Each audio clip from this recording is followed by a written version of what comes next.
back to Finding Fashion. Today I'm so excited to welcome Nguyen Grealis, amazing makeup artist, to Finding Fashion. Thank you so much for joining me today, Lan. You're welcome. Thanks for having me. I'm so excited. Yeah, I'm so pleased to have you on. I feel really flattered that you could take time out. I really appreciate it. You're welcome. Could you tell us a little bit about yourself and what it is that you do? Well, I'm a makeup artist and I've been in the industry for over 18 years. I'm self-taught and I've pretty much pivoted throughout my whole career in all different areas of the industry, from fashion to beauty to music to designing shows to designing musicals to writing to assisting photographers.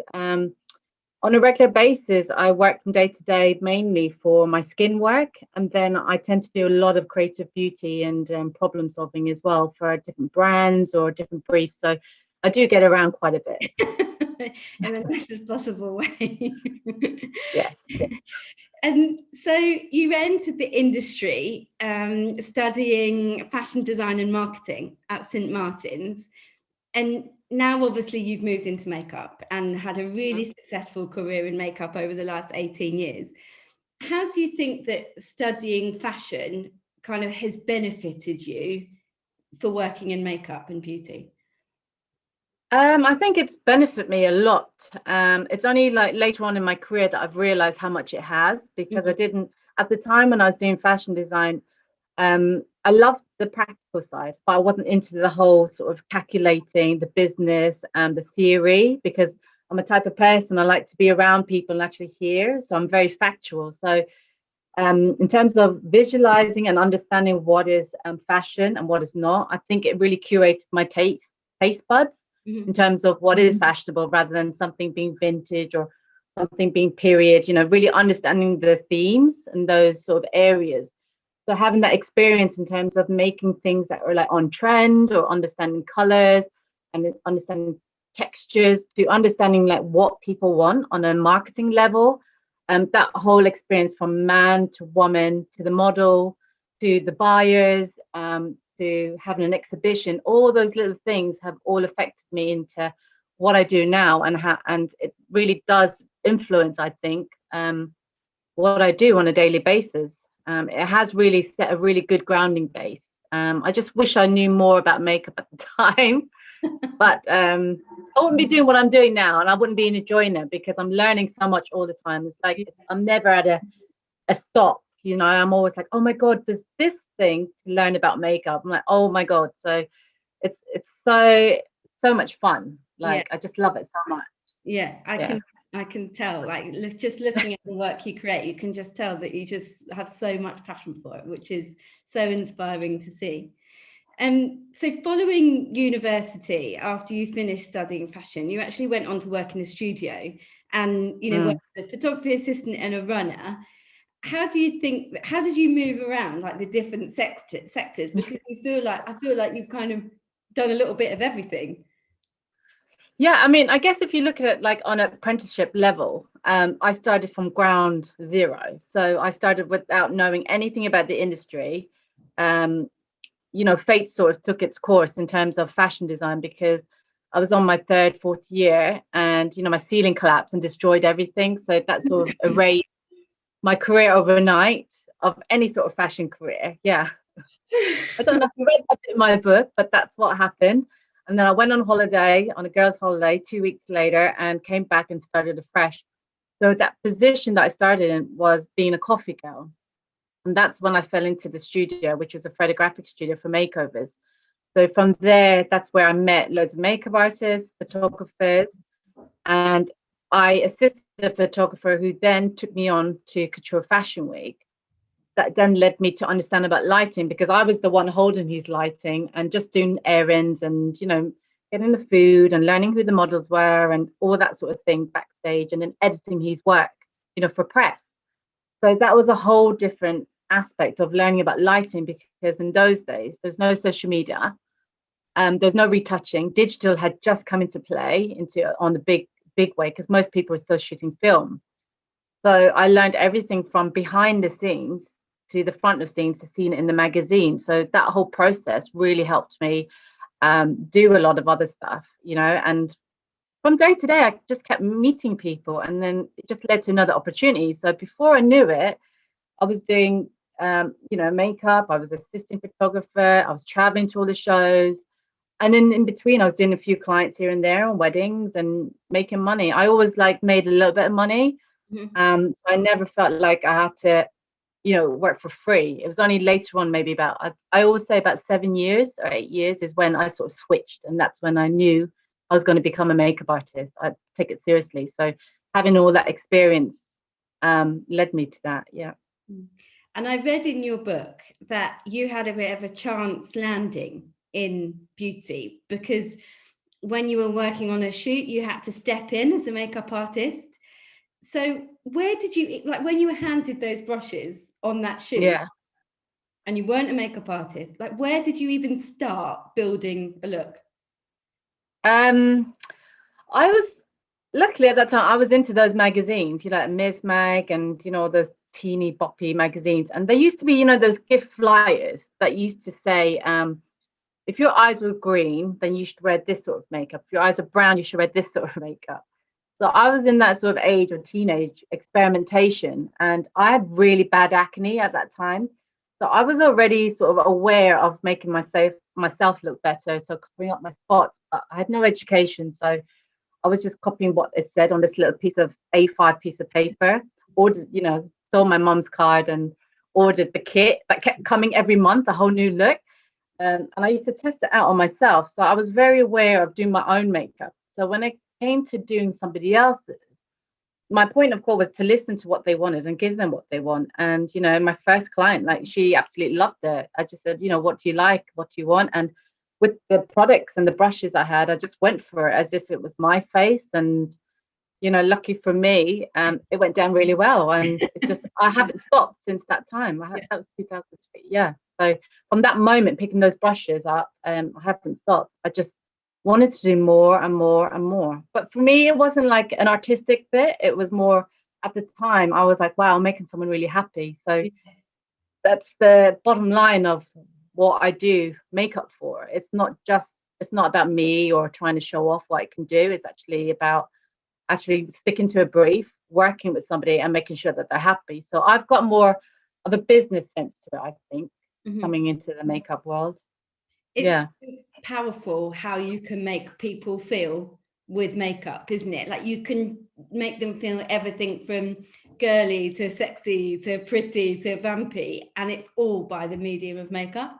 Of course, yeah. And what I learned was, what was so cool was, you know, you had young kids who wanted to be supermodels. You had people who had very bad anxiety about makeup. You had people who had loads of different problems, and I was there to solve it, you know. And it was just really, it's really nice when they look in the mirror. And I always use it to this day. If they don't look in the mirror and they just go, wow, and fall in love with themselves, I always feel like there's room for improvement. So that's how I tend to self-critique myself. And I think that's why I think I've keep growing and growing, because from every face that I do, I learn something new. And it doesn't matter who it is, whether it's a man trying to be a woman or a drag queen, or, you know, I learned so many techniques just from asking somebody what they want, because if people are not asking, then I'm not learning. Otherwise it's just me creating what I want to create. So yeah. Oh, it's so amazing. So since those times, that first time when you picked up those makeup brushes, I mean, you seem to have flown everywhere to work for all of the shows like Paris, New York, Milan. What is it like to work backstage at such prestigious events and catwalk shows? When I think about the first time that I stepped onto Couture Fashion Week, you know, it was Paris. You just imagine, like, I knew the supermodels at the time, but that was in the era of like Naomi Campbell, you know, Eva Herzegova, Natalia Vadanova, and Kate Moss. They were just stepping into the scene, you know, during those times. And it was just amazing to see them just hanging around. And I was in that space without knowing that I was going to be like a makeup artist. I still hadn't really grasped the idea that I was a professional. So during those times, being backstage, it was just, I was like a fly in the wall. It was brilliant. I got to see all the atmosphere, the partying, you know, the upsets, you know, the crazy backstage craziness. You can't buy that atmosphere. I think that's why I fell into the love of doing live shows a lot, and I just wanted to keep pushing myself to do those, because that adrenaline you get behind the scenes, it's really rare, you know, because people have been working so long to prepare for that moment, and then you've got that 3 to 6 hour period where everyone's just working for those like 3 minutes for the front stage. So there's so much pressure, and everyone's like really hyped up, and so much going on, you know, so much to see, you know. And then when you see all the, you know, the mishaps as well, you know, and shoes not fitting, girls throwing tantrums, the divas and all that, you know, it's absolutely crazy. It was just brilliant. It was just like a movie watching, you know, it's brilliant. I can't explain it, but it's amazing that, you know, we've managed to, like, in the digital age, to have that whole behind the scenes. But, you know, I'm still like traditional, in terms that, you know, there's some things that should not be seen, you know, it's still like a lovely little secret.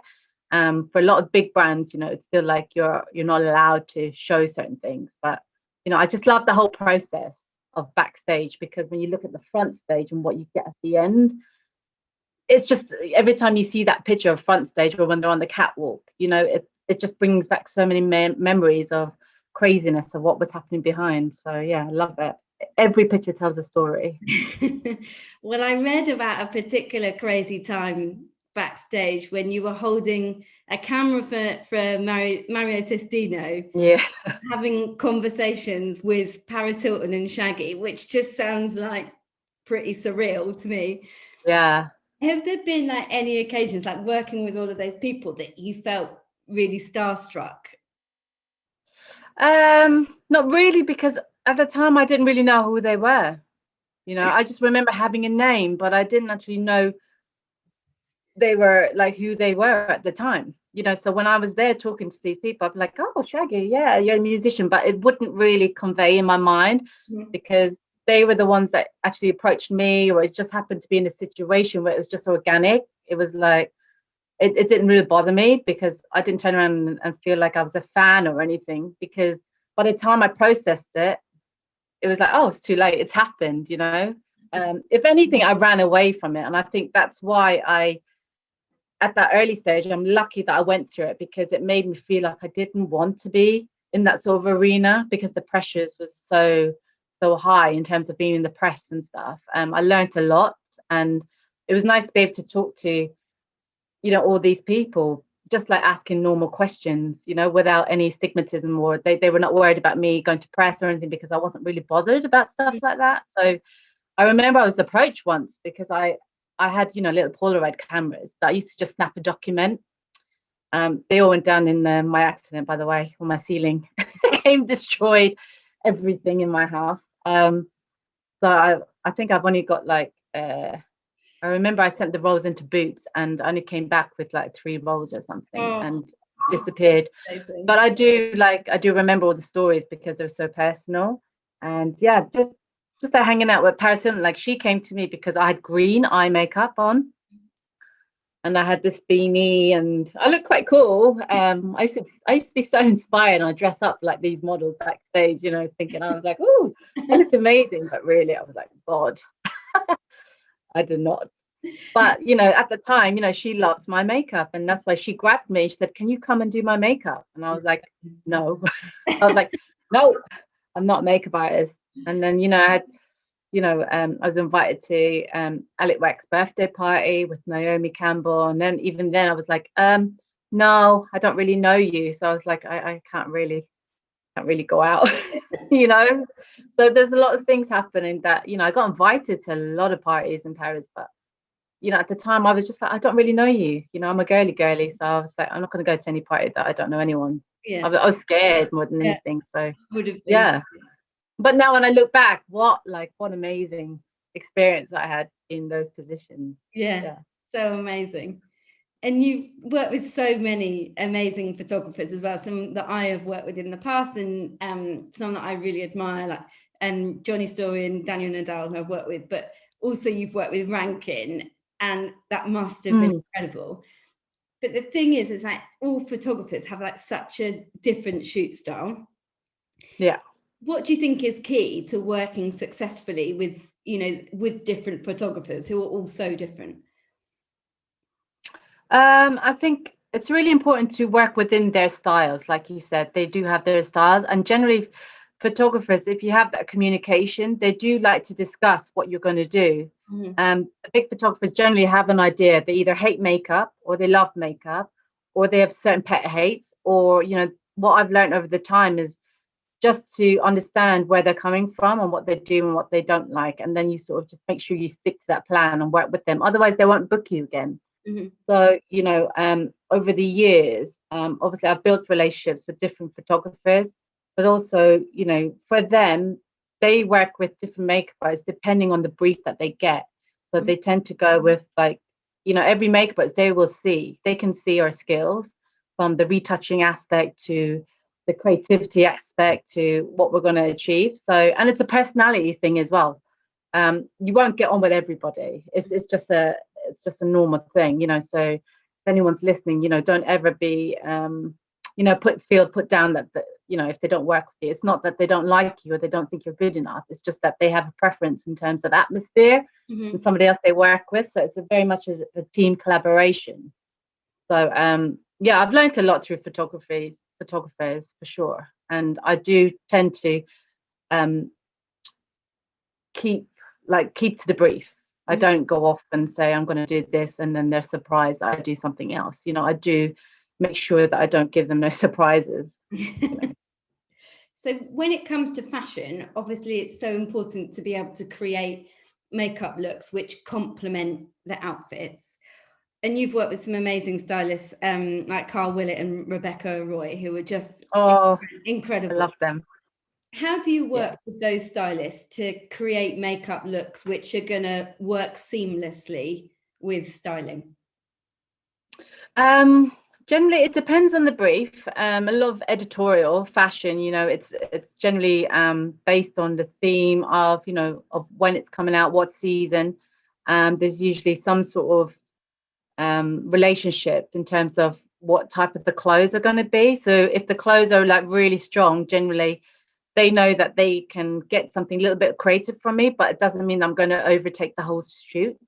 So again, it's like the photography stylists also have their own style, and again, it's down to the brief. If it's a cover shoot, if it's an editorial spread, it depends what country it's coming out.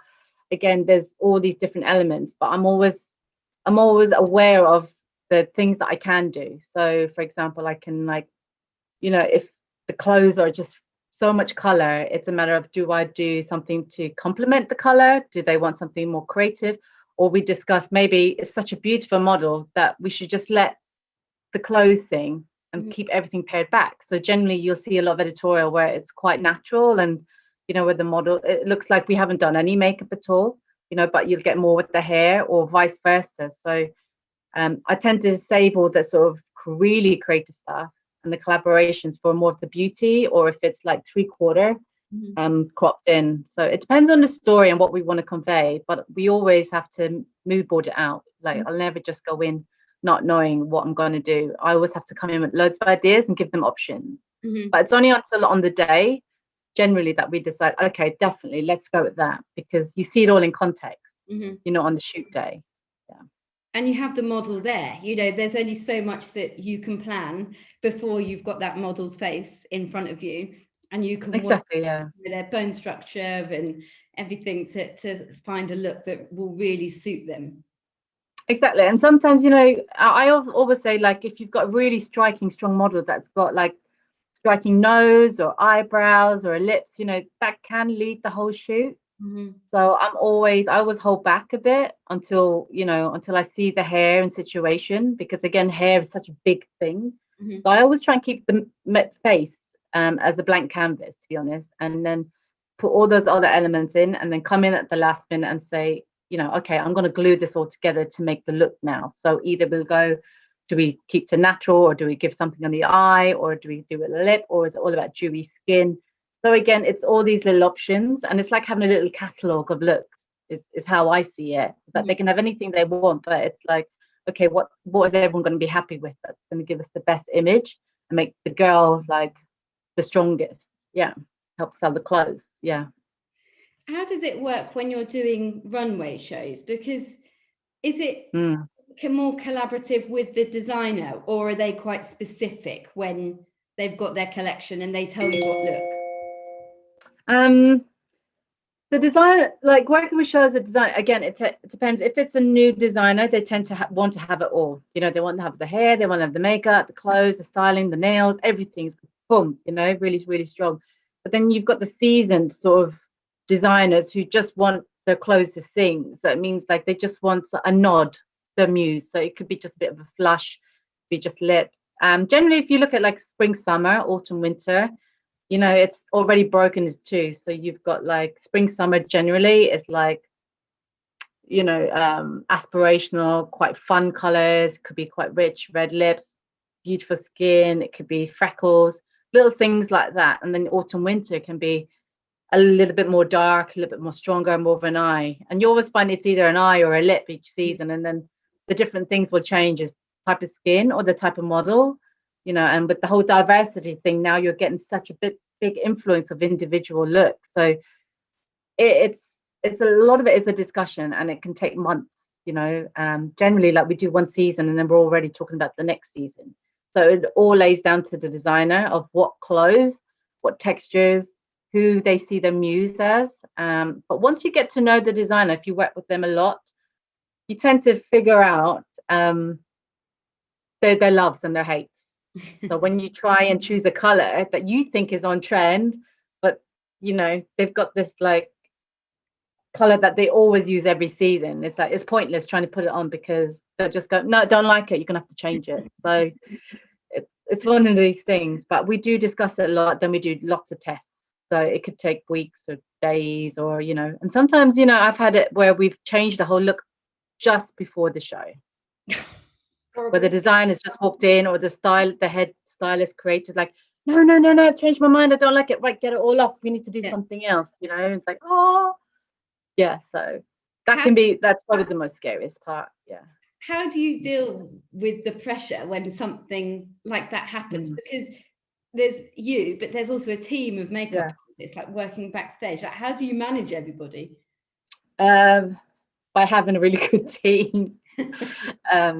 I don't scream and shout. I'm just like to my number one, like, we need to get this done now. We have to change the look, pass it on, you know, and everyone passes on. Next minute, you've got a hurry of team. So a lot of it is down to the team. Like, I'm so blessed with the team. I mean, I know I'm quite quick, but sometimes I'll be dealing with the client or press.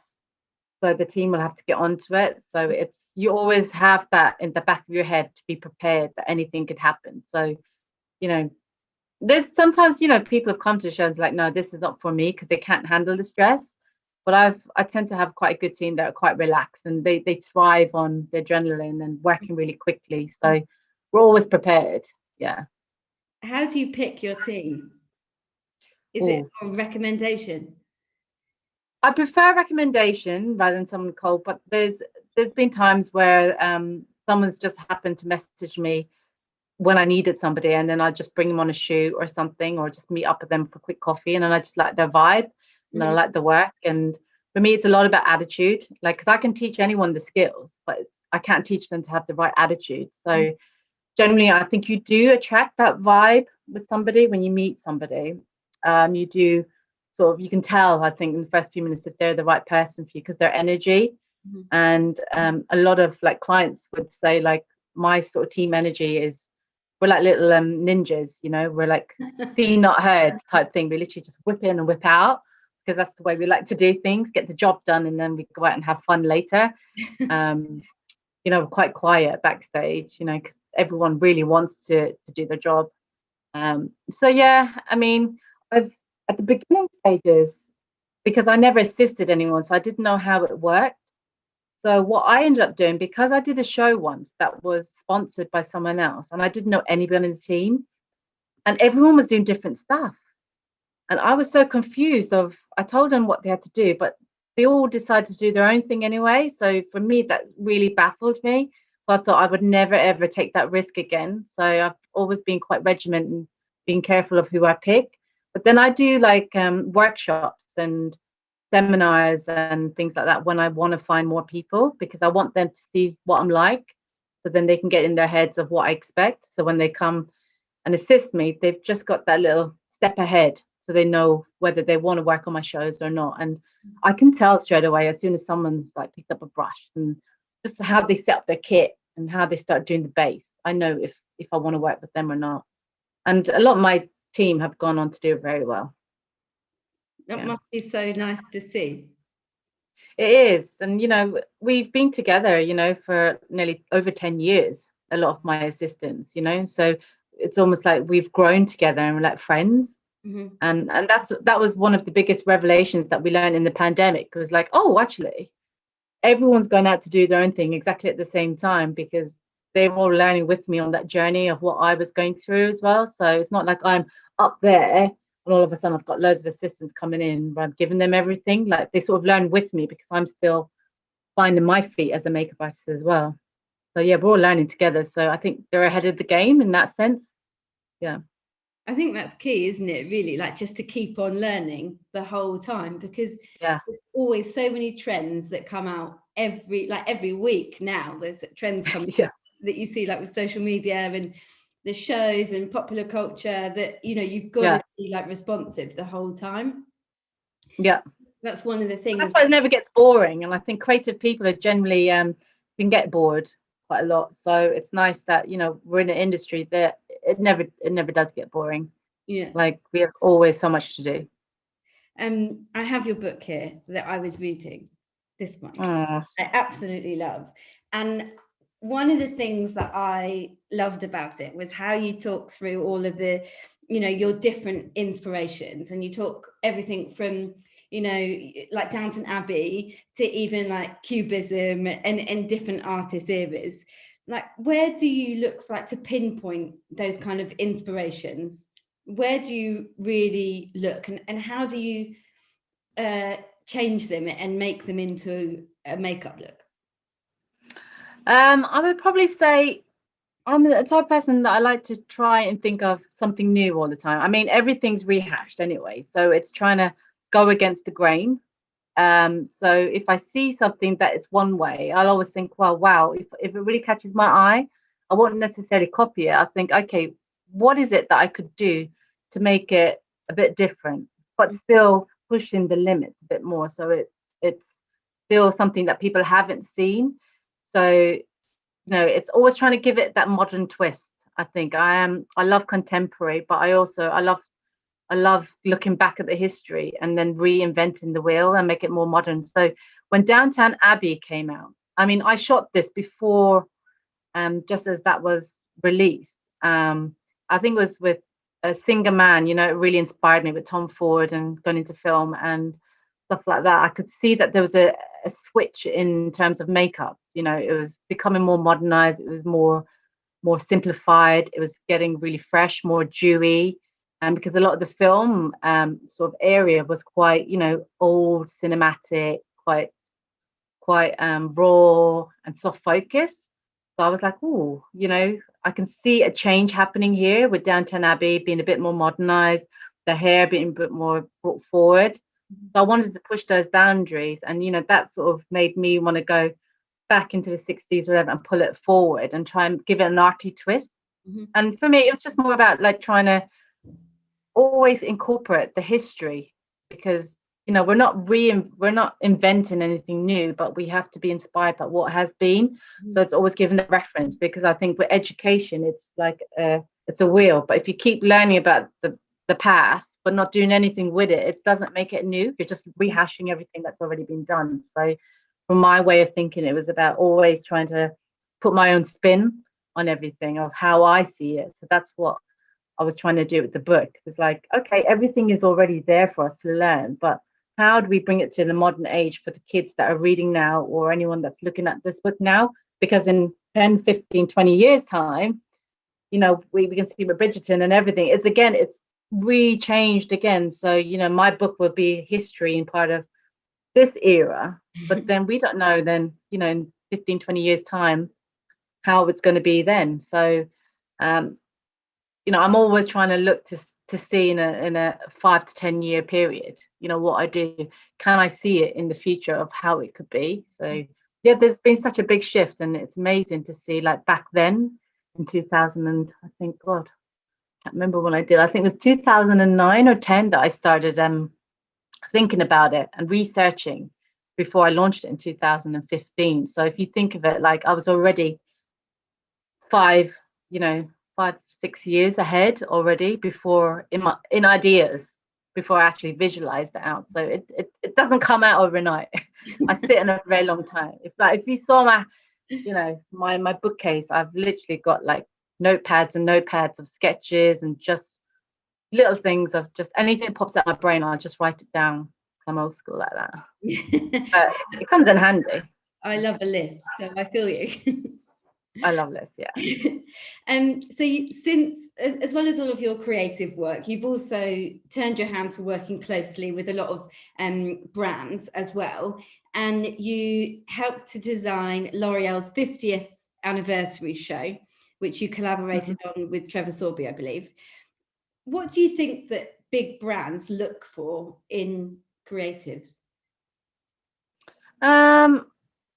What I found is, because I've worked with L'Oreal now for over 12 years, and I always get the call when they're doing the big events, and generally it's because they know that I'm working in fashion, they know I'm working in film, they know I'm working in celebrities, and they know I'm not just sitting there, I'm always innovating and working around people. So they always trust me to understand what's going on and what's going on trend and what people are doing with makeup. So I think that's why, the collaborations that we have is, they know that I'm going to go away and incorporate everything that's happening around us into this big show. So when it comes to creativity, they just know that I'm going to bring a spark of creativity, but still keeping within the brand.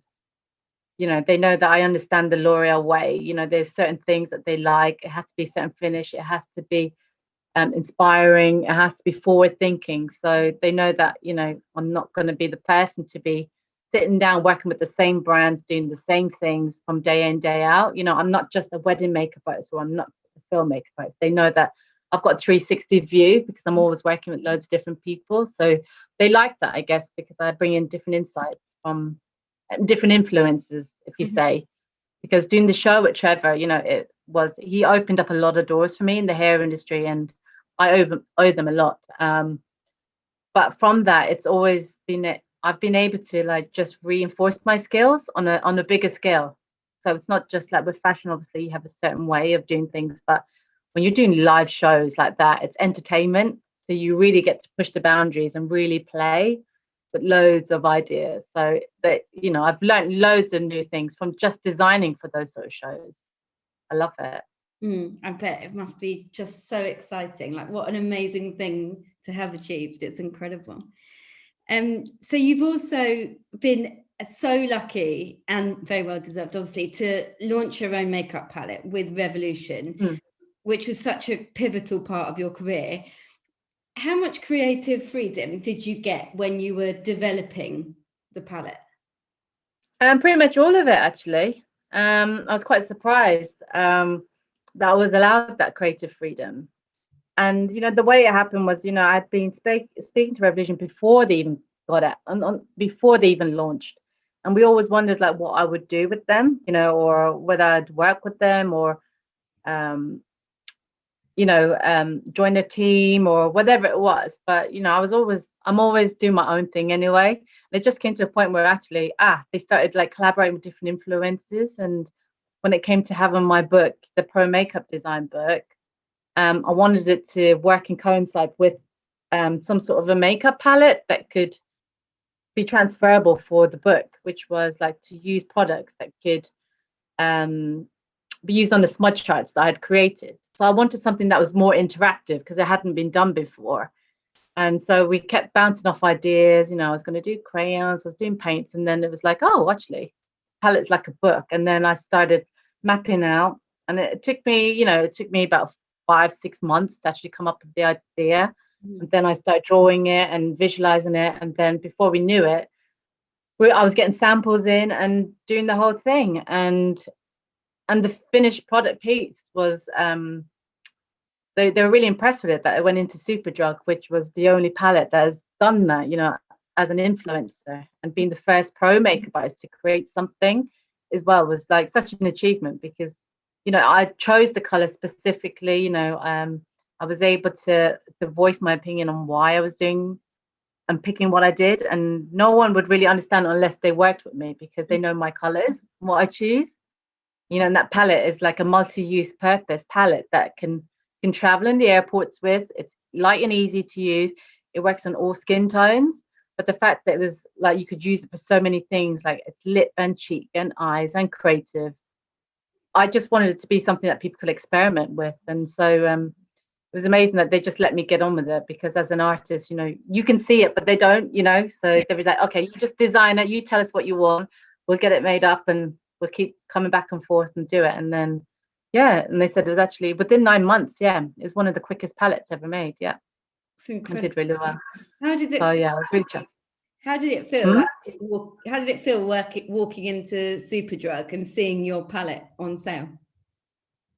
It's a bit surreal, to be honest. And I still don't look at it as my palette. I walk in, I'm like, oh, look, there's my name, I guess, because it's just a small thing, and you look at there's millions, and you're just like, this little baby is in there, like slotted in.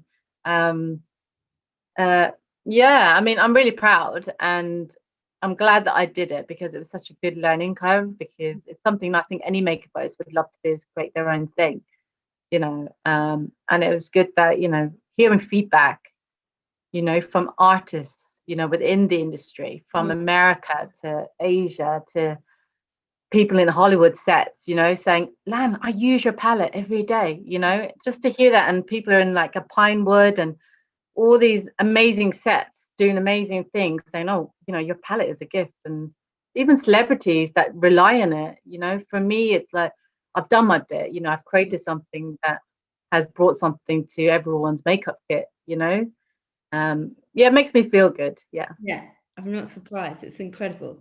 So your book that you mentioned there, which is Pro Makeup, that one, which is amazing. What I loved about it was that it's got so many different tips in there, from like cleansing to like applying foil, to like working with photography lights. You've been working professional makeup artist, as you said, for 18 years. How did you hone all of those, every tip that you've ever learned in your career? How did you hone it down into choosing what tips were worthy of going in a book? I guess I looked at all my research from other books that were out there. I had to, I spent, before I even did that book, I'd already, when I finished the last book, I'd already been thinking about this book. So you're talking about 15, 16, 17, 18, 19. So it was about 4 years of research, behind the scenes, trying to find if anything else existed, and then just looking to see what information was out there already, and just go again, like try and find something else that wasn't. So, the way that I sort of started this was about trying to show people how to design the makeup. So coming with a designer head rather than just a makeup artist head. I had to go back to basics. A lot of my ideas is like, I'm teaching people that know nothing about makeup. So that'll always be my starting point, to understand what people want to know. So I kept it as basic as possible, but clear in terms of the things that really mattered. Because, you can always learn the other bits and pieces, but the stuff in there that, I picked up from me making a mistake, more or less. It wasn't somebody that told me or taught me. It was actually me making a mistake that I learned a particular skill. So I wanted to put those in. So I think that's why there's a lot of things maybe you see in there that you're like, actually, I haven't heard that one, before, or, it's not as common in like discussions. And it's because of that, because I know that it works, or it needs to be said to create a certain look. So that's why I've implemented those. And I had to help obviously with journalists and writers, and my friend Hannah, who just sort of went, what's that? Or what does it mean? And like really get down to nitty gritty. So as a makeup, it's easy to waffle, so you need people that really know nothing about makeup. So I targeted to people who knew nothing about makeup. Well, it all is amazing to me. Like, I was reading it and I thought exactly the same. I was like, oh my God, that's such a good tip. And I never thought of that. And it's all really easy to understand. And Yeah. face charts at the back are really cool as well. So it feels like a really like interactive book.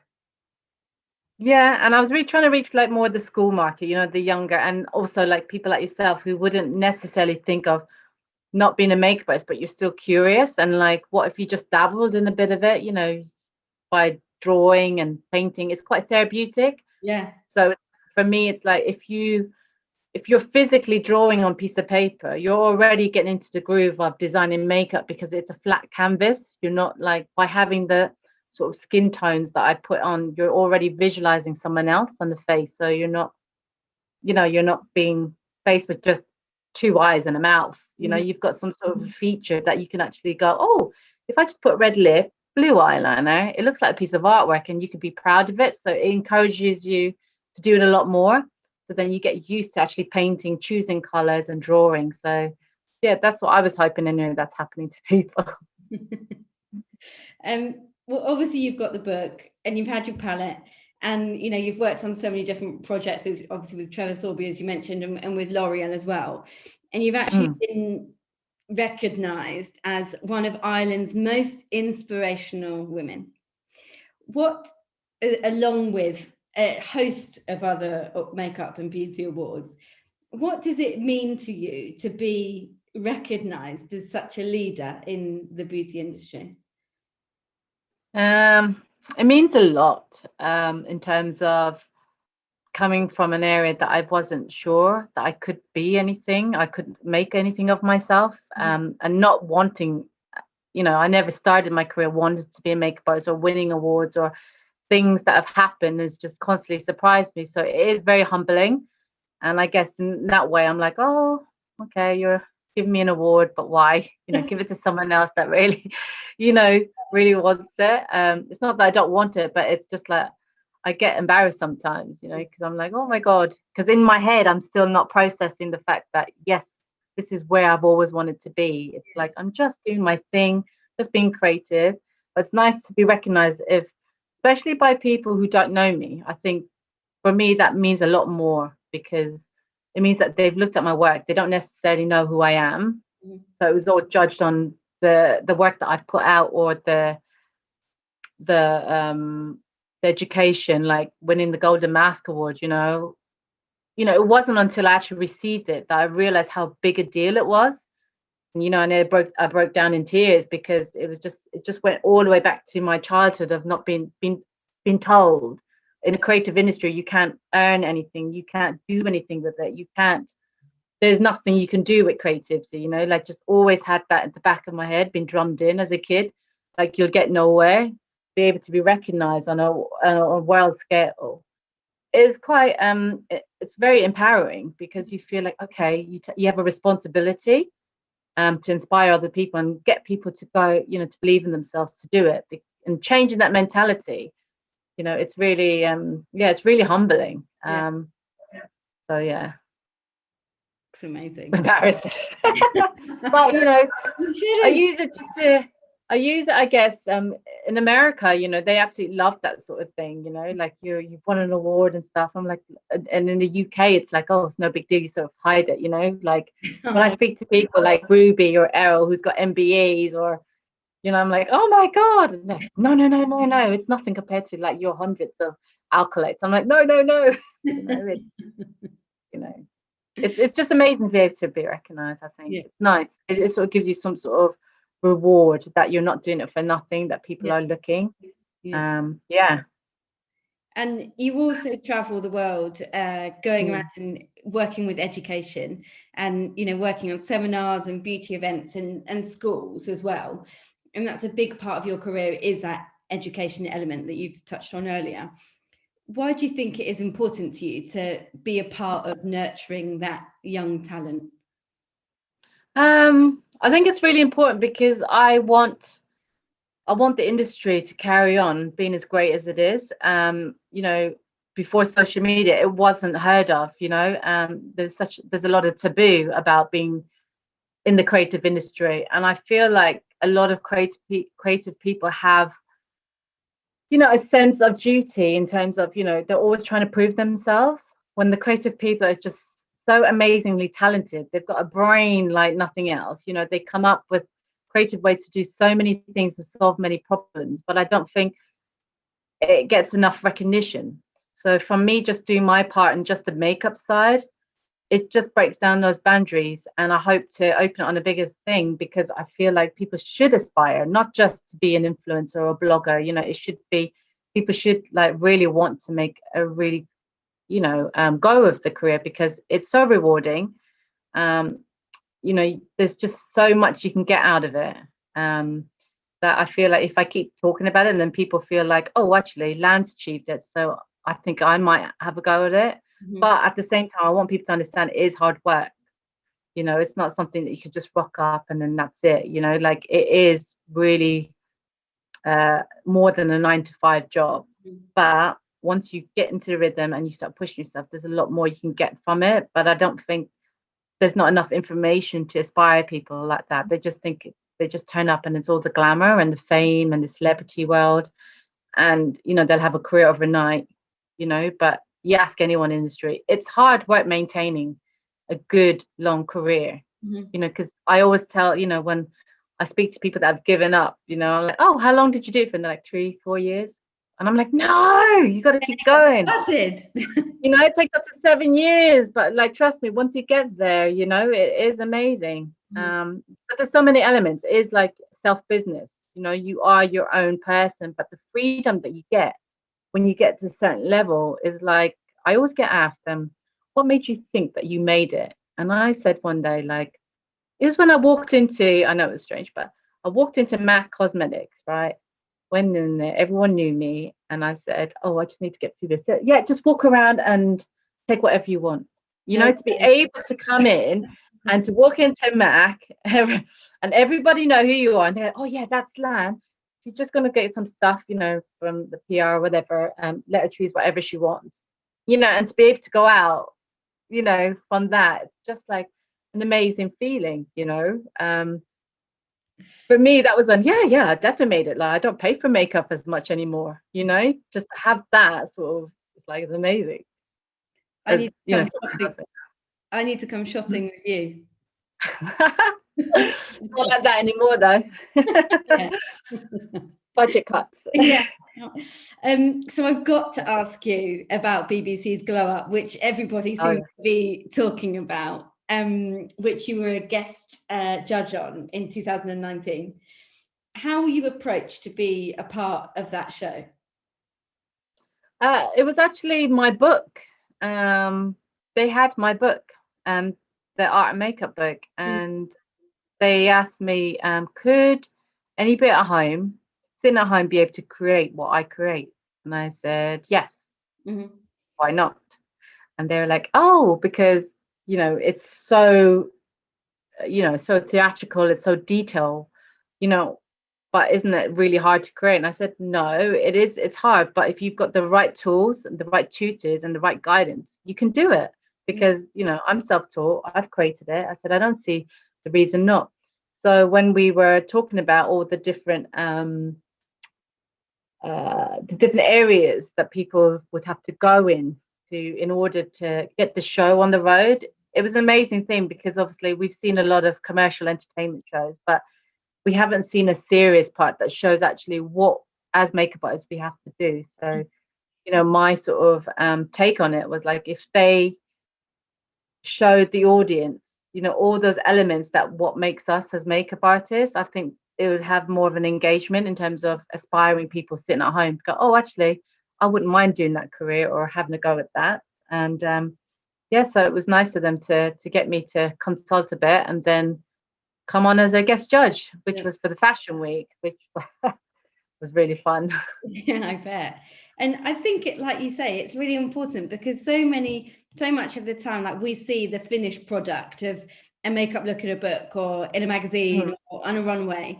And actually, to show what goes on behind the scenes and what goes on, you just have so much respect for, you know, these makeup artists. And having watched the show myself, what, you know, the skills that they have to create those looks is astounding.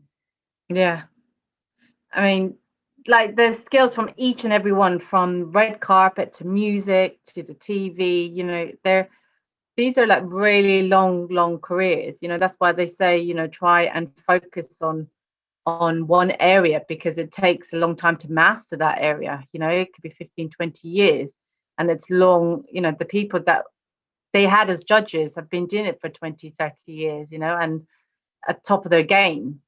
So, I mean, at the beginning, it was very tough because not many people were, you know, it's like we're so used to being behind the scenes. You don't really want to be seen as like a TV person or on the front, you know, it's a bit taboo, isn't it? You just want to be quiet and just get on with your work. So it's so nice to see that they've managed to be able to bring such a variety of different skills and all the different makeup artists to the forefront, to show it. And yeah, it's amazing that it's the third series now that they've finished. So I think they had over like 12 million downloads in the first 3 months or something like that. So it's amazing that it's had, especially for the UK. I think that exposure to what we do and all the top makeup artists and what they've achieved, it's so good. But also, like, just having somebody just down the street who knows more about makeup is brilliant. You know, I was never interested, from man and woman, like anyone, you know. It was so much fun, like just to get a text message from somebody's uncle, granddad, you know, to say, "Oh, I'm just watching your friend on the TV." It's like, oh my God, look at the makeup that she creates. It's crazy. Yeah. Oh my God, you know, loads of respect. So it's nice. I think that's what the TV what Glow Up has done, has brought a lot of respect to the makeup artists, I feel. So hope it continues. Yeah. Same. So you're set to launch your own podcast as well, which is called Makeup. What can we expect from your new podcast? I'm lining up the guests, and I think it's more about how we can adapt more on the makeup world. It's not just doing the makeup, but actually the power of it, like how much it's changed lives, not just like for me, but for the person I'm speaking to, but also their story. I won't say who I've got on there yet, but it's trying to look at the different areas, from the client's perspective to an assistant perspective to a journalist perspective. You know, it's trying to open up the doors a bit in terms of makeup is not just for the makeup artist, it's for everybody.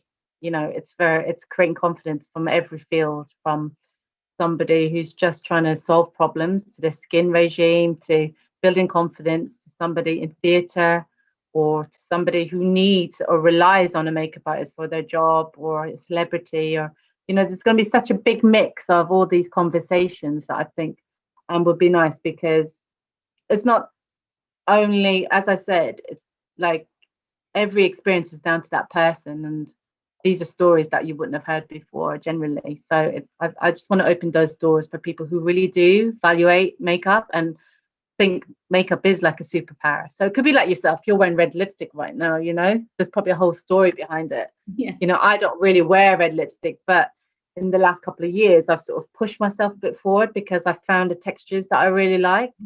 You know, Lisa Eldridge to Revolution to Pat McGrath's lipsticks, you know, they've really forced me to wear it because I just love them so much, whereas I would never ever really wear a lipstick. No, I've definitely got more into wearing lipstick recently. I have really sensitive eyes, and for such a long time I've not been able to wear any makeup, and now I've just thought I'm going to make lipstick my thing, and it looks lovely, makes you feel so good. But I can't seem, I've tried lots of different ones and I just can't beat MAC Ruby Woo. Yeah, it's a classic. Always MAC Ruby Woo and Lady Danger, mix them together. There you go. Oh, that's your top tip. I need to try that then. Yeah. Okay. Have you tried it? No, not yet. That's what I need. MAC Ruby Woo and then put Lady Danger on top. Okay, right. Noted. I'm going to be ordering straight after this. So with everything that you've achieved, is there an area that you think, do you know what, I haven't cracked that yet? Or an area that you think I really want to work on? There's a few things on my wish list, and one is like the design, like something more interesting in the film aspect. there's a few ideas sort of floating around, but I don't know yet. But then also, because of the pandemic, you know, I've sort of taken a few more risks, as I do. And I'm starting to sort of go into more of the branding and innovation. So there's always a few things I've always wanted to do that I always put at the back burner because I was so busy on the go.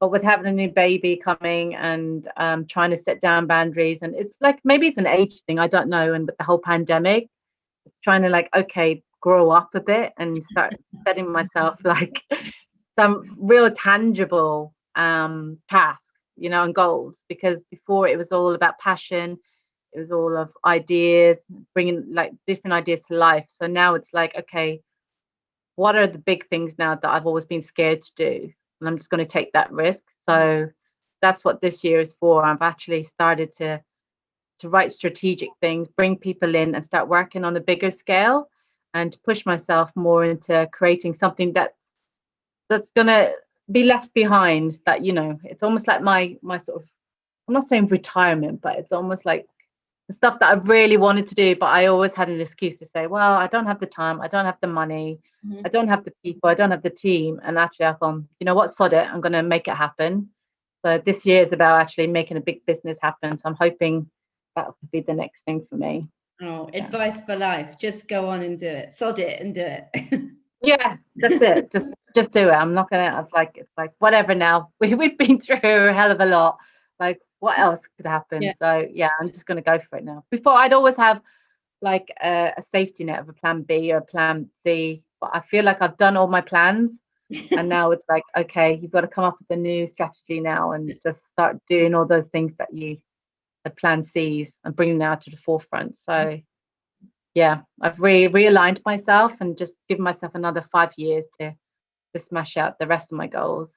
But yeah, I mean, for me, it's not the be all end all. Like everything that I've done has all been like a whim, you know, and it's like, oh, what if I could do that? And then it just so happened that I was able to.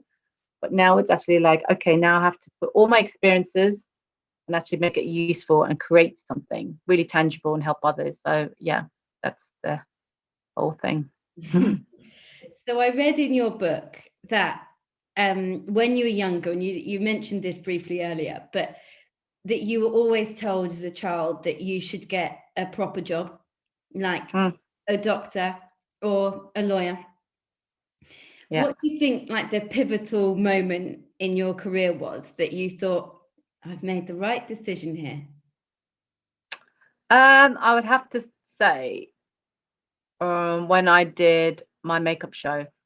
You know, I did my very first makeup show for the book launch. That was probably one of the hardest, most mental, crazy experience I've ever had in my life.